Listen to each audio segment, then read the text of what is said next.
En 1964. Un poquitito después, en 1971, eso fue una batalla que me acuerdo haber vivido muy intensamente en mi época de estudiante, cuando era como ustedes, cuando llegó el voto a los 18 años, que se consigna en la Constitución Federal en la enmienda número 26. En Puerto Rico había llegado, las poquitas enmiendas que hay en nuestra Constitución también tienen que ver con, una de ellas es el derecho al voto a los 18 años, que se estableció mediante referéndum en el año 1970 también. De manera que hubo una coincidencia histórica. Entonces, aparte de esas 11 que tienen que ver con derechos individuales, las 5 que tienen que ver con el derecho al voto, hay 2 que tienen que ver con los poderes de los estados. Son las enmiendas 10 y 11, las 10 que consigna el reducto de soberanía estatal y la enmienda 11 que crea básicamente una inmunidad para que los estados sean demandados como consecuencia de leyes federales o en el contexto de la Corte Federal. Hay 2 que tienen que ver con el licor, interesantísimo. De 27, 2 tienen que ver con el licor. Una que ocurre en el año 1919 mediante la enmienda 18, que se prohíbe el acceso al alcohol totalmente, la época de la prohibición aquella que sirvió el fundamento principal para que se desarrollara en Estados Unidos el concepto de la mafia, teórica y funcionalmente. Y entonces una revocación que viene posteriormente de eso, que la enmienda 21, que deja en manos de los estados el tema de si prohíben y en qué extensión prohíben el acceso al alcohol. Aparte de esa, hay una que tiene que ver con porque esa no es tan agradable, es la que tiene que ver con la universalidad del poder del Congreso para imponer contribuciones, porque antes había unas restricciones de distribución y de tipo. Se había establecido que no se podían imponer por decisión judicial contribuciones sobre ingresos. Entonces la enmienda 16 tiene el objetivo que se apruebe en 1913 de darnos la fortuna de que el gobierno puede, en el caso del gobierno federal, puede imponer tributos bajo cualquier concepto independientemente de asignaciones de cuotas o de población, siempre y cuando cumpla con otros requisitos de uniformidad que están contenidos en el texto original. Y entonces pues podríamos, ya al final, pues hay 6 enmiendas que tienen que ver con cosas políticas, la composición del colegio electoral,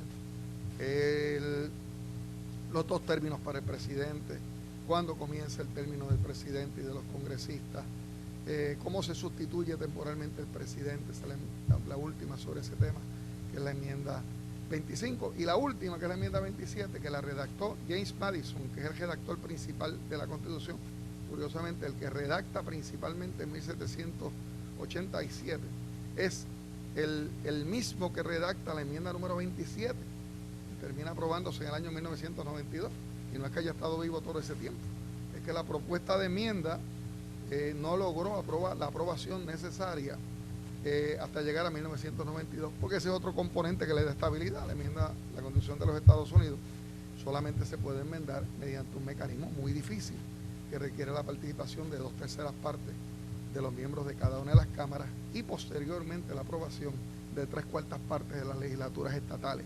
Y eso en etapa contemporánea es poquitito menos que imposible. Y eso obviamente pues garantiza perdurabilidad y estabilidad. Sin embargo, el hecho de que el texto, la Constitución no es un texto que se puede leer en una hora con mucha concentración. Y si uno la quiere más o menos ver ahí con algún detalle, se coge un buen día y ve bastante. Pero eso no es el derecho constitucional de Estados Unidos, ¿verdad? Desde bien temprano en la historia quedó establecido que la Constitución era lo que los tribunales finalmente dijeran que significaba. Y por eso temas fundamentales del derecho constitucional, como decir la revisión judicial, la justiciabilidad y otros tantos, son conceptos elaborados judicialmente. En otras palabras, surgen dentro del contexto de los litigios. Y obviamente esos pronunciamientos judiciales, entre ellos, pues los más importantes son los que emite el Tribunal Supremo de los Estados Unidos. Y entonces, pues, esos pronunciamientos del Tribunal Supremo de Estados Unidos debemos verlos por época. realmente por épocas. El siglo XIX es una época que tiene mucho que ver con definiciones políticas. Definiciones políticas. Pues una primera definición política trascendental era, pues, ¿qué era Estados Unidos como cuestión de realidad? Había, pues, dos bandos en controversia muy intensa, como ocurre casi siempre cuando hay una comunidad organizada. Hay dos bandos principales de filosofías políticas encontradas, y en aquellas épocas estaba una controversia en medio de una controversia muy intensa. La extensión de la soberanía de los estados frente al poder del gobierno federal. Y esa disputa se fue resolviendo mediante la emisión de varios casos trascendentales, como Martin versus Hunter-Schleswig, Gibbons versus Ogden, McCulloch versus Maryland, en donde el Tribunal Supremo de la época tiende a interpretar de manera amplia los poderes del gobierno federal. Al interpretar de manera amplia los poderes del gobierno federal y responder decisivamente al valor de la uniformidad, eso abonaba en una corriente jurisprudencial y jurídica de nacionalización, ver a Estados Unidos como una sola nación. Y eso, pues, fue debate muy intenso en la primera parte del siglo XIX. Y podríamos decir que ese round lo ganó la federalización, la unificación. ¿Qué pasa cuando definido el modelo jurídico por la Corte Suprema, hay un factor importantísimo que tiene que ver con cómo eso se convierte en una realidad aún más vital, y esa es la guerra civil? La guerra civil es una confrontación muy dolorosa, provoca miles de muertes, un desasosiego terrible. No es otra cosa que el empeño de un sector de la nación de separarse porque no se sentían cómodos viviendo en la misma casa. Y entonces, claro, los que tenían el dominio de la casa, todos formaban parte de la casa, pero los que los del sur creían que era el dominio atropellante, se sentían así un tanto atropellados por razones de su conveniencia, especialmente en el tema de la esclavitud. Pues decidieron irse, y los que querían quedarse, no solamente quedarse ellos, sino que todos se quedaran, los fueron a buscar. Y no fue mediante invitaciones cordiales, ¿verdad? No fue mediante un comité de mediación y de diálogo, sino que fue a pistoletazo limpio, ¿verdad? Mediante la violencia, mediante la guerra. Y la guerra, en ese caso, sirvió para reunificar. Claro, esas reunificaciones, pues eso es como, ¿verdad? Ocurren pues porque en la práctica se dan, pero no necesariamente los que se fueron y volvieron a las malas pues vinieron muy complacidos. Deben haber venido fundamentalmente enojados, y eso crea un espacio significativo de reconstrucción. Y entonces, pues, la jurisprudencia y la actividad jurídica es menos trascendental en esa época, post-guerra civil, hasta que eventualmente ya los temas políticos quedaron atrás, porque ya todo el mundo sabe que Estados Unidos era un país y que los estados tenían soberanía, pero una soberanía subordinada a la conveniencia nacional y al interés nacional. Y entonces empiezan otros escenarios de disputa. Esos son fundamentalmente las quejas, las luchas sociales, la marginación económica. En muchísimos lugares en Estados Unidos no había salario mínimo, no había derecho de los obreros a mezclarse unos con otros para negociar colectivamente. Y eso pues creó otros ambientes de debate y de confrontación. Pero estos afortunadamente se dilucidaron más por la vía jurídica.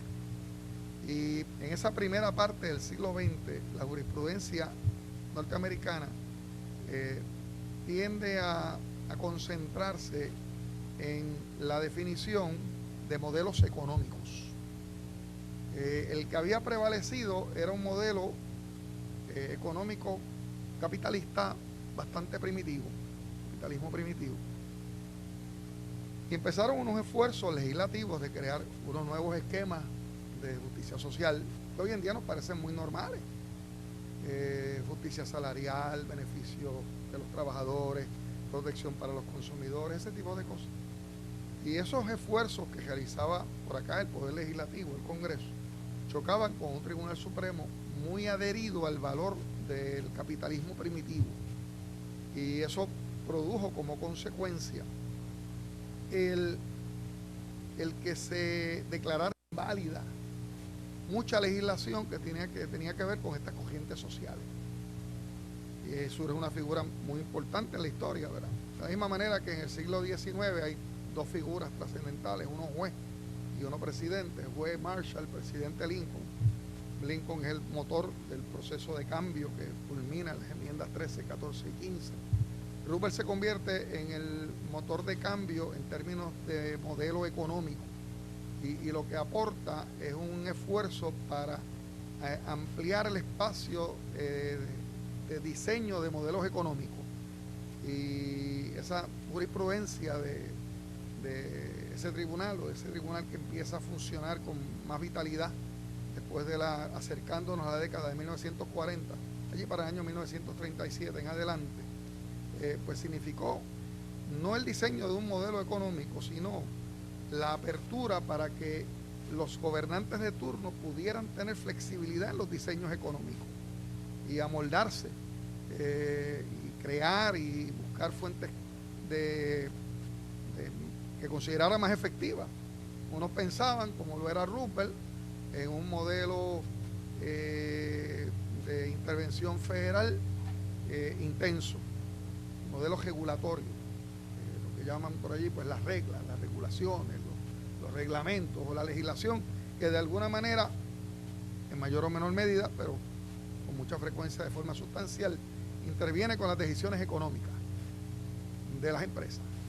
Y ese intervencionismo económico pues un tanto característico de una política pública que constitucionalmente viabiliza la jurisprudencia de la época.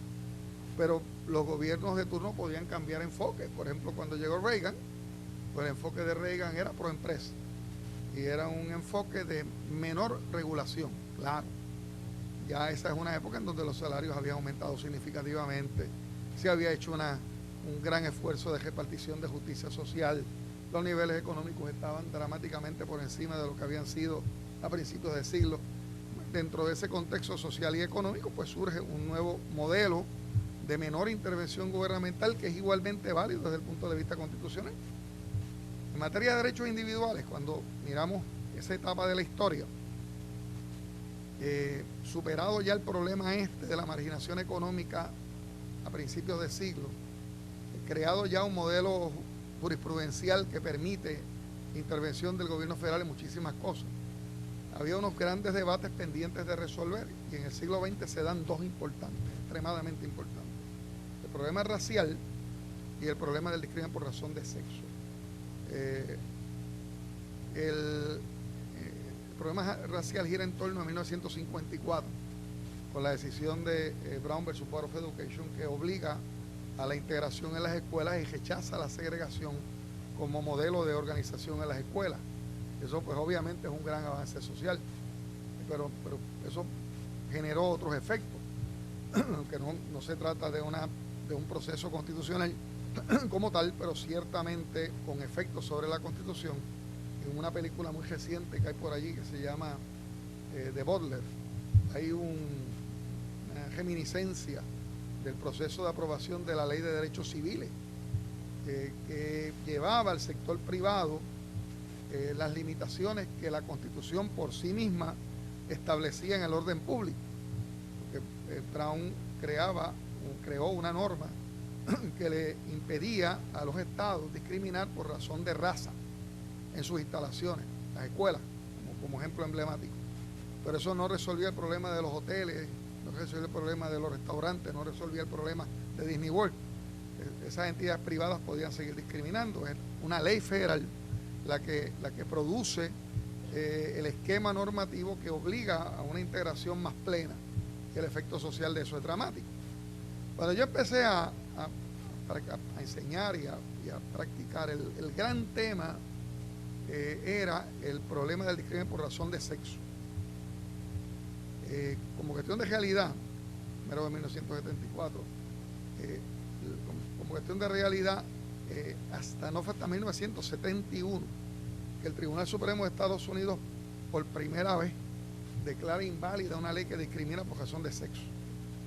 1971. La Constitución viene de 1787, ¿verdad? Estamos hablando de 184 años después de la promulgación de la Constitución. Era esencialmente permisible los modelos de discriminación por razón de sexo, obvio. En Puerto Rico, dicho sea de paso, para hacer un poquito de comparación, en 1952 los padres de nuestra Constitución prohibieron específicamente el discriminación por razón de sexo. Pero hay una realidad, hay un dato interesante, importante, que el hecho de que haya una prohibición constitucional, eso no quiere decir que de inmediato se produce un consenso social. La Constitución nuestra decía eso, pero no fue hasta el año 1974 que se enmienda la legislación civil para hacer patria potestad compartida. El modelo que prevaleció aún después de la Constitución fue el de patria potestad, en el caso del matrimonio, en manos del varón, y el varón como único administrador de la sociedad legal de gananciales.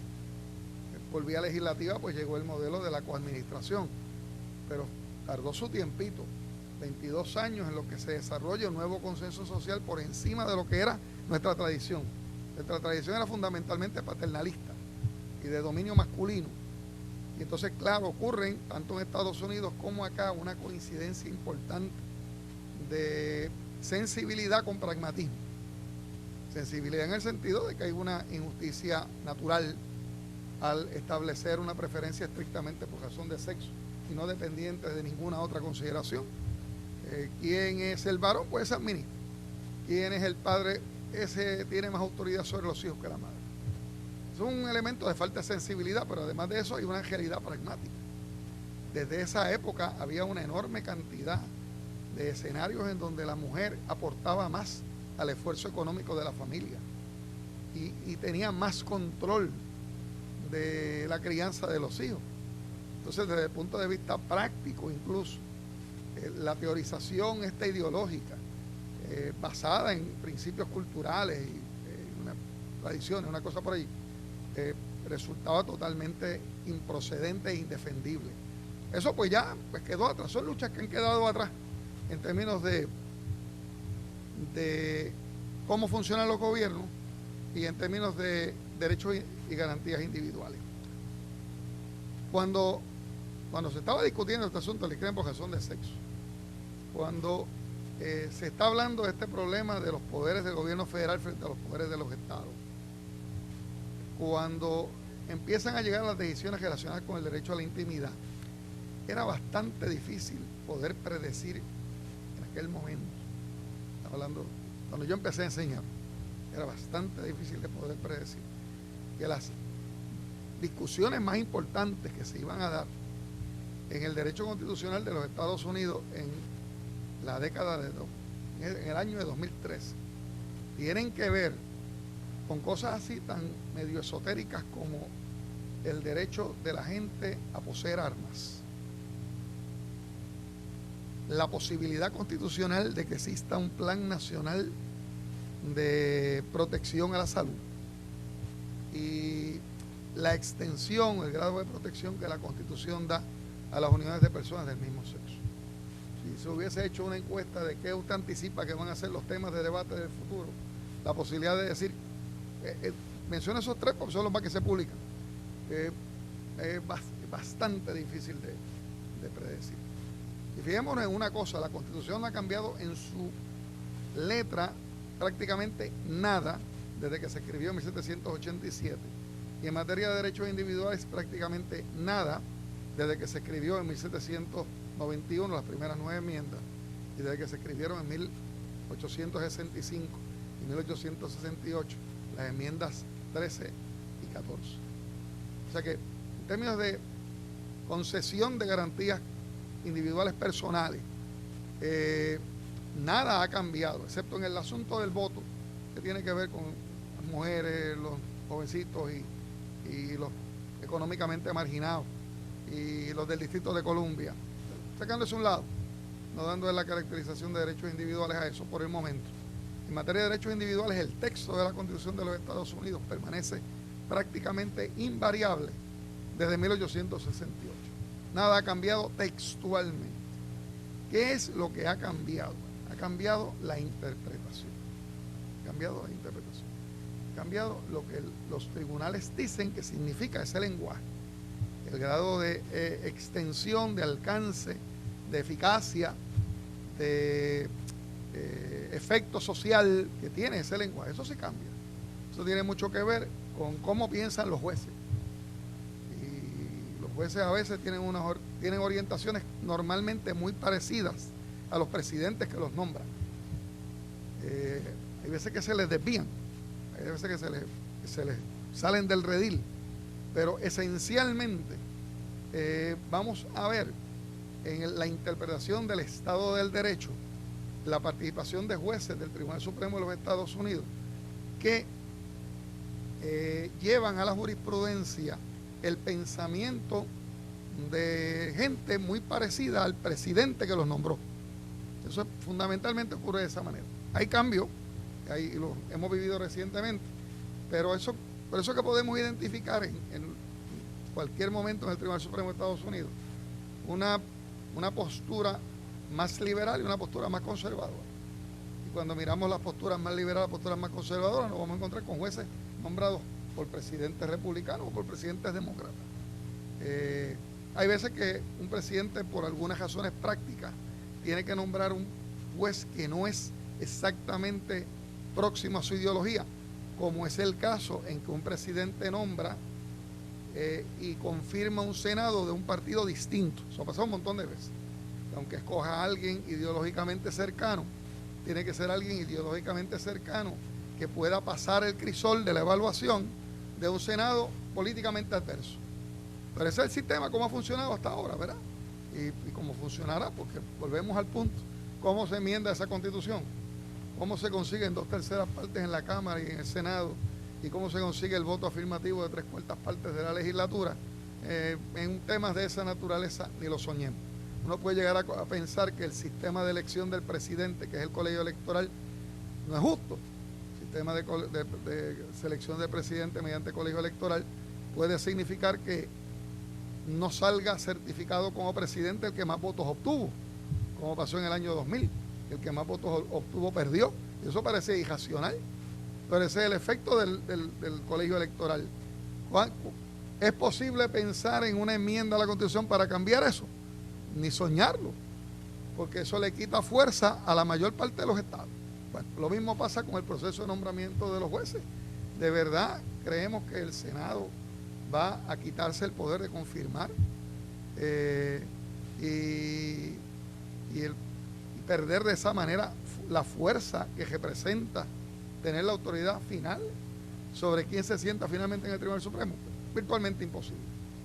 Entonces, pues claro, podemos ver el escenario, ahora si nos trasladamos a tiempo contemporáneo, de quiénes son los que van a evaluar esos asuntos constitucionales de tanta envergadura, quiénes son los que están por allí con autoridad para decidir. Pues el Tribunal Supremo de Estados Unidos tiene 9 jueces.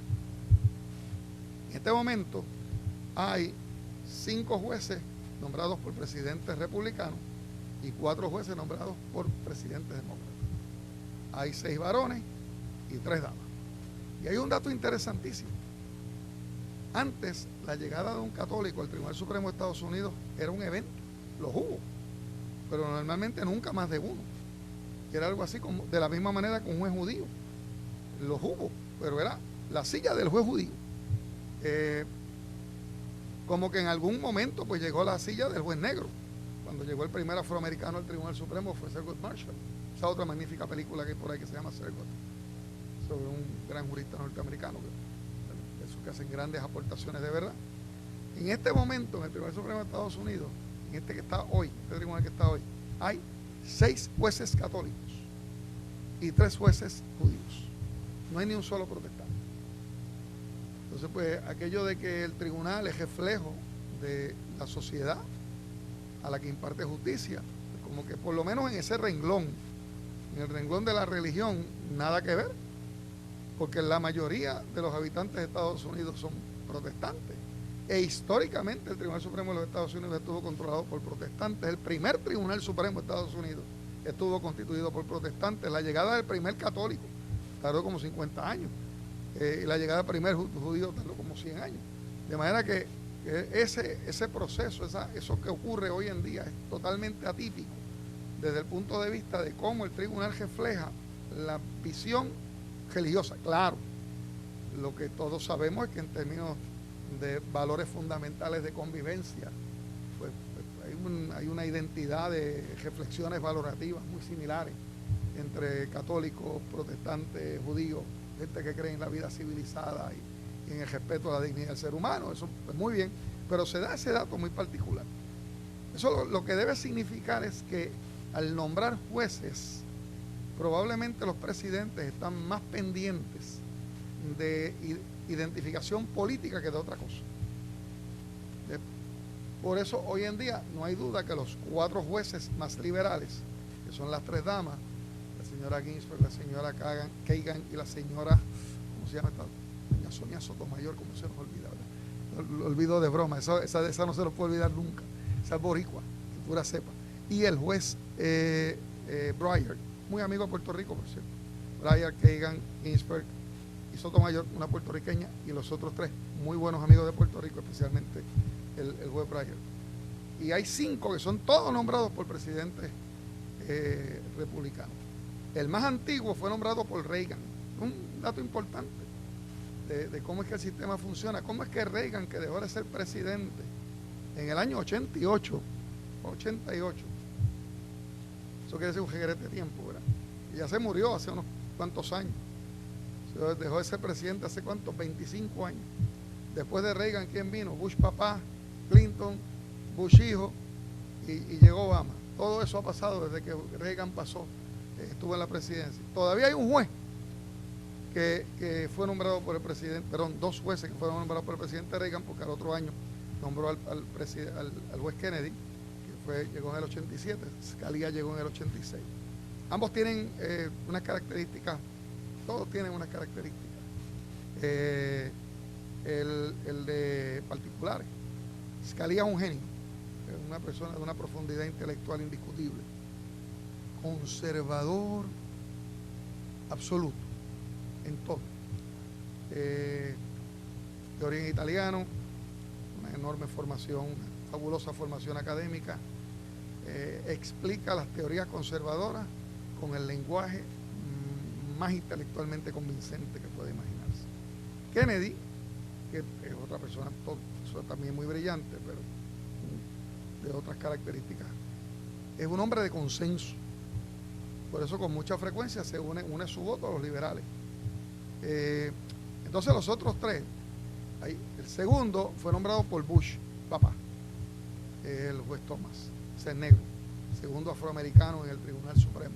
El primero era extremadamente liberal, Thurgood Marshall, y este es extremadamente conservador. Bush tuvo la oportunidad de nombrar un juez afroamericano conservador. Es una combinación bastante rara en las esferas políticas norteamericanas, y le dio un poquito de trabajo la confirmación, pero llegó. Ese es ideológicamente conservador. No tiene, en la mayor parte de las ocasiones, la destreza de Scalia de expresar puntos de vista ideológicamente conservadores con esa destreza particular de Scalia, pero ciertamente es consistente en su postura. Los 2 más recientes y los que hay que observar más son los jueces, el juez presidente Roberts y el juez asociado Alito. Esos son los nombramientos del presidente Bush hijo, que están desde 2006. Tienen una característica en común de salida, aparte de son personas extremadamente brillantes, pero los nombraron muy jóvenes, porque los presidentes saben eso. Los presidentes saben que el juez va a estar allí por el resto de su vida, y los presidentes quieren que ese resto de su vida sea lo más prolongado que sea posible. Y claro está, pues, es altamente probable que esos estén allí. Hay ya 3 que están en una edad, que son Scalia, Kennedy y Thomas, que están en edades en donde pues ya la posibilidad de una renuncia o algún otro efecto, algún otro evento que intervenga en su participación, pues está por allí dando vueltas. En el lado de los liberales, pues está el de más antigüedad, Ginsburg es judía, Breyer, Ginsburg tiene cáncer de páncreas, bendito, muy recuperada ya, pero pasó por ese evento en su vida, y eso viene del año 2005 y sobreviviente todavía. Es anticipable que renuncie durante este cuatrienio. El juez Breyer y las juezas más recientes esos fueron nombrados por Clinton, Ginsburg y Breyer, y las señoras Kagan y Sotomayor, que eran las selecciones emocionales de Obama desde bien al principio, obviamente nombradas por Obama. Y son señoras relativamente jóvenes, 50 y tantos, ¿verdad? La jueza Sotomayor acercándose un poquito a 60. La jueza Kagan está un poquito más abajo, antigua decana de Harvard y de antigua solicitor general. Ese es el tribunal que toma las decisiones. Lo que significa el derecho constitucional norteamericano hoy depende de la interpretación de este grupo de personas. Por eso no debe sorprendernos que en el año 2010, allí no estaba la jueza Kagan todavía, estaba Southern. Southern era este tipo de fenómeno de un juez nombrado por presidente republicano que se puso en el lado fundamentalmente liberal. En 2010 se resolvió que primero en el 2007, después en el 2010. 2007 que había un derecho constitucional bajo la segunda enmienda a poseer armas. Y en el 2010 que ese derecho constitucional a poseer armas se extendía a la gente en su relación frente a los estados. Y eso también significa en su relación frente al gobierno de Puerto Rico. Esa es una de esas luchas que los que tenemos otro tipo de visión de la vida nos resultan sorprendentes. Porque el Tribunal Supremo de Estados Unidos nunca se había pronunciado, a pesar de que la segunda enmienda está allí desde el 1791. Nunca se había expresado sobre el derecho a poseer armas. Entonces lo curioso es que en la época en que estamos más atemorizados por la violencia, en la época en que los índices del crimen se disparan, en la época en que hay más interés de los gobiernos en regular la utilización de las armas, de buenas a primeras resulta con que cualquier bambalán tiene un derecho constitucional a poseer un arma de fuego. Las consecuencias sociales de eso todavía están por verse, porque después de esos casos los tribunales han estado un tanto lentos en la consideración de aplicaciones a esas doctrinas que han querido darse.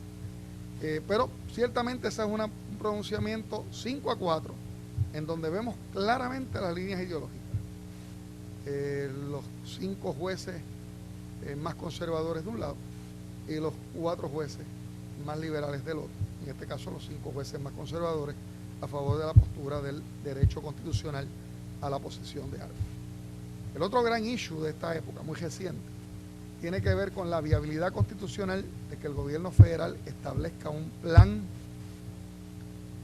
de salud universal. Plan de salud universal.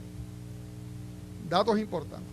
Estados Unidos es de las pocas sociedades económicamente avanzadas que no tienen un plan de salud que le llegue a todo el mundo. En Francia, en Inglaterra, en Canadá, Finlandia, en Suecia, en donde queramos pensar, que queramos considerarlo como un país de avanzada, hay algún modelo de protección a la salud. En Puerto Rico lo hemos tenido siempre. Siempre quiere decir desde que nos levantamos de la pobreza extrema. Antes lo teníamos a base de un sistema de hospitales públicos que existió hasta la década de los 90. Y ahora lo tenemos a través de una cosa que llama la tarjeta. Pero ciertamente es un programa de salud al cual el gobierno, todos los gobiernos destinan, de Muñoz Marín para acá, destinan enormes cantidades de dinero. Y aquí es altamente improbable que una persona carezca de lo básico en atención médica. Y la protección actual va mucho más allá de lo básico. En Estados Unidos, curiosamente, eso no es así. Vamos a encontrar buenos planes de salud, o encontramos buenos planes de salud en sitios como Nueva York, California, Texas, Illinois, que tenían unas características, unas poblaciones minoritarias con mucho poder político. Y obviamente el poder político de las minorías obligaba al establecimiento de planes de salud efectivos para los pobres. como ocurre naturalmente en Puerto Rico. La gran promesa política de Obama fue esa. Y desde las reformas sociales que se dieron en la época del presidente Johnson, de la Gran Sociedad, hasta este momento lo más grande que se ha aprobado en términos de protección de la gente más marginada. ¿Y qué ocurre por otro lado? Pues ese sistema que le impone unas grandes cargas a los planes médicos y a los empresarios, inmediatamente es objeto de ataque. ¿Bajo qué teoría? Bajo la teoría de que el gobierno federal carece de autoridad para aprobar un plan médico de esa naturaleza. Bueno, ¿y cómo es que Puerto Rico lo hace y cómo es que Nueva York lo hace? Bueno, porque la autoridad de Puerto Rico y la autoridad de Nueva York para hacer ese tipo de cosas no está en controversia. Lo que puede estar en controversia es si tenemos los chavos para hacerlo, eso es otra cosa. Pero de que tenemos la autoridad no hay duda de que tenemos la autoridad. El problema es si tenemos el dinero. Y entonces, claro, algunos estados dirían, pues a mí me encantaría tener un plan amplísimo como el que tiene Puerto Rico, pero yo no estoy dispuesto a gastar en eso o levantar la cantidad de dinero que hace falta levantar mediante contribuciones. Venga el gobierno federal y auxilie. ¿Y cómo el gobierno federal puede lograr eso? Bueno, el gobierno federal, a través de la jurisprudencia elaborada de 1937 hacia acá, disfruta de una interpretación muy abarcadora del poder para regular el comercio interestatal. En virtud de ese lenguaje constitucional muy simple, el gobierno de los Estados Unidos establece salarios mínimos, establece reglas de protección al consumidor, aprueba leyes contra los monopolios, establece controles a la producción, aprueba leyes de protección ambiental, aprueba leyes sobre la aviación, aprueba leyes sobre la navegación, sobre todo. Entonces, cuando llegamos al tema de la salud, ¿cuál es el planteamiento? ¿Puede el gobierno de los Estados Unidos, utilizando su poder para regular el comercio interestatal, obligar a la creación de un plan de seguro universal, que todo el mundo le llama por allí el Obamacare? Pues el Tribunal Supremo 5-4 votó que no. 5 quiere decir los 5 conservadores nombrados por el presidente republicano. 4 son los 4 jueces liberales nombrados por presidentes demócratas, 2 de ellos nombrados por el propio Obama. Sin embargo, la ley se validó. Curioso. Hay un juez, que es el juez presidente, desarrollando la sabiduría del liderato, que dice, en términos ideológicos, yo gano al decir que el poder del Congreso para regular el comercio interestatal no llega tan lejos. Pero en términos prácticos es altamente difícil decirle a la humanidad que el gobierno de los Estados Unidos no tiene facultad para hacer lo que puede hacer el gobierno de Francia y el de Inglaterra y el de Finlandia y el de Suecia y el de Brasil y el de México. ¿Cómo es que los presidentes de esos países pueden proclamar ante la humanidad, miren, nosotros tenemos la facultad para imponer la existencia de un plan de protección social de salud de esta envergadura, y Estados Unidos tenga que decir un tanto abochornado? Eso lo pueden tener allá en Nueva York porque tienen voluntad para hacerlo, lo hacen por allá en California porque tienen voluntad para hacerlo, pero en Wyoming no existe, en West Virginia no existe, en Montana no existe, en Nevada no existe. Y yo, presidente, no puedo hacer nada por una cosa que le llamamos federalismo. Y por un lado, ese sector conservador de la Corte quiere disminuir el poder del Congreso para regular el comercio interestatal, o por lo menos que impedir que crezca más. Eso sobre una base muy concreta. Eso sobre la base de que esa menor intervención significa una mayor protección para la libertad económica privada, que ordinariamente está vinculada con los valores del capitalismo. Pero por otro lado era muy difícil decir, pero en este punto crítico de la salud. Vaya, el presidente, el tribunal se inventó una teoría, no se inventó una teoría alterna, reconoció la validez de una teoría alterna.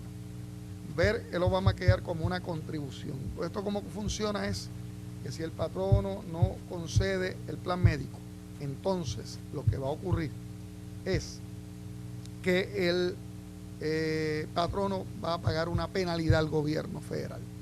Y eso tiene el efecto funcional de una contribución. Esa fue la manera de sostenerlo.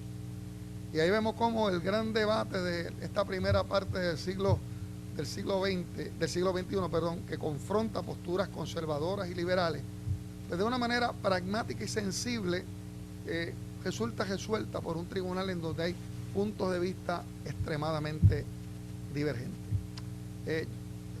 A eso finalmente me parece que debo dirigirme para aprovechar estos últimos minutos.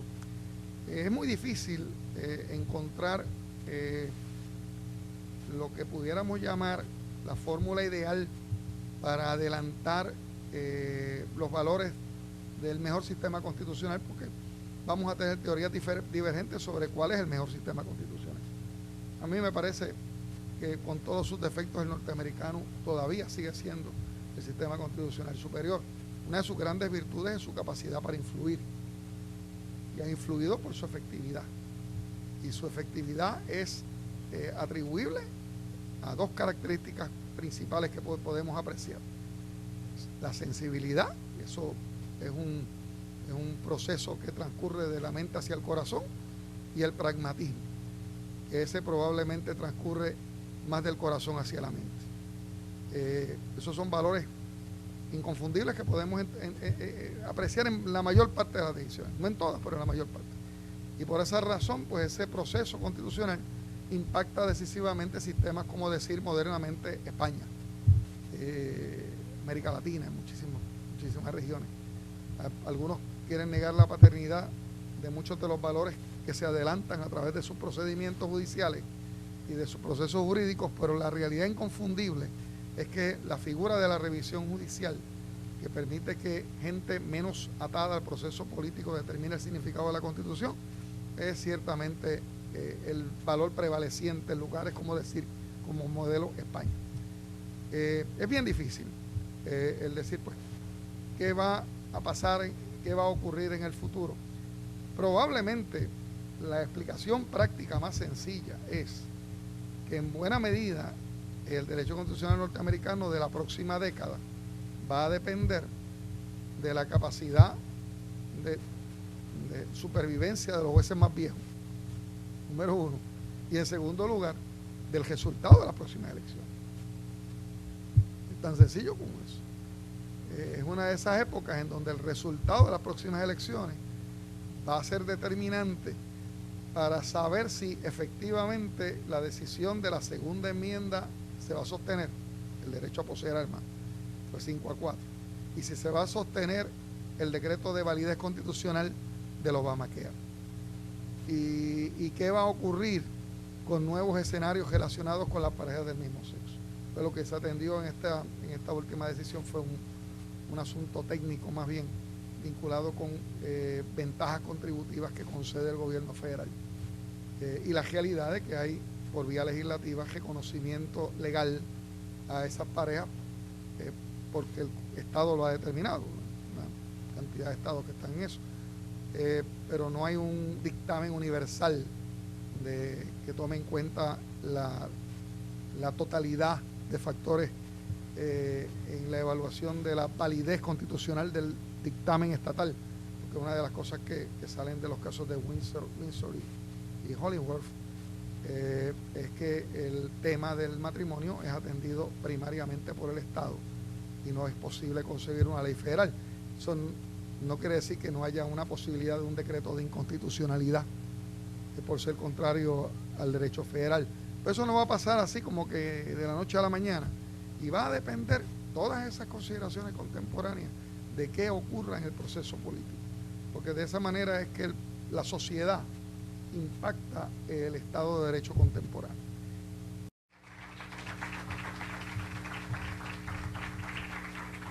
Licenciado, muchas gracias por darnos el apoyo en esta actividad, y obviamente a ustedes estudiantes, especialmente los de la Facultad de Derecho, por acompañarnos en la mañana de hoy. Buenos días.